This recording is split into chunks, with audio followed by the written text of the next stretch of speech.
Күндердің күнінде бір ауылдың тақуа, әрі дәулетті ақсақалы болыпты. Ол әрдайым өзгеге жақсылық жасап, қол ұшын созуды жаны сүйетін. Содан бір күні ауылда шаруамен айналысатын адамдарға жақсылық жасайын деп құдық қаздырады. Себебі бұған дейін болған ауылдағы құдық алыс қашықтықта орналасқан еді. Жаңадан қазылған құдыққа барлық ауыл тұрғындары қуанады. Алайда таң ертең қараса әлгі құдықтың суы ластанып, ішуге жарамсыз халде жатады. Жергілікті халық ақсақалға барып мән-жайды баяндайды. Ақсақал көп ойланбастан суды тазарту үшін қомақты қаражат беріп, халықты шығарып салады. Берген қаражатты алып халық жұмылдырыла суды тазартып тастайды. Алайда таң ертең әлгі су қайта ластанып қалады. Ашуланған бойда халық ақсақалға қайта барып жағдайды түсіндіреді. Ақсақал өз кезегінде суды тазарту үшін тағы қаражат беріп, бір кісіні шақыртып алып, түнде құдықтың басын күзетіп, суды кім ластап жатқанын аңдуды тапсырады. Содан ол кісі күн батып, түні бойы құдықтың басын аңдып отырады. Кенет түн ортасында суды ластау үшін құдықтың басына әлгі ақсақалдың немере інісі келеді.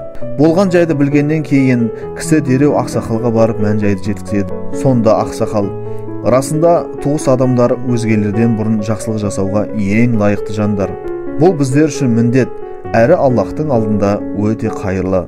Ендеше осындай міндетті орындамай жатып, өзгеге жасаған жақсылығым қабыл болмас деп іштей күрсінеді. Содан ол кісіге суды қайта тазалау үшін ақша береді. Сол күні кешкісін ақсақал қомақты қаражат пен сыйлықтар алып, немере інісінің үйіне келеді де: мен сенен кешірім сұраймын. Біраз уақыттан бері үйіңе келмей хабарсыз кеттім. Менен мына сыйлықтарымды қабыл ал, дейді. Ақсақал көңілі бір көншіп, сол үйдің балаларымен бала болып ойнап кетеді. Ол қонақта біраз отырып, құдық туралы сөз қозғамастан үйіне қарай бет алады. Жолда ол туыстармен болған қарым-қатынасты үзіп, өзгенің жағдайын ойлап құдық қазып берген үшін қатты ыңғайсызданады. Сонда ардақты пайғамбардың мына бір хадисі есіне түседі: міскінге берген садақа ол бір жақсылық, ал жақын туысқа берген садақа ол екі жақсылық. Яғни әрі садақа, әрі туыстық қарым-қатынасы нығайтады. Ертесіне таң атып, ауыл тұрғындары құдықтың басына келсе, судың таза екенін көреді. Сол сәтте немере інісі ақсақалды келіп құшақтап, жасаған жақсылығы үшін алғысын жаудырады.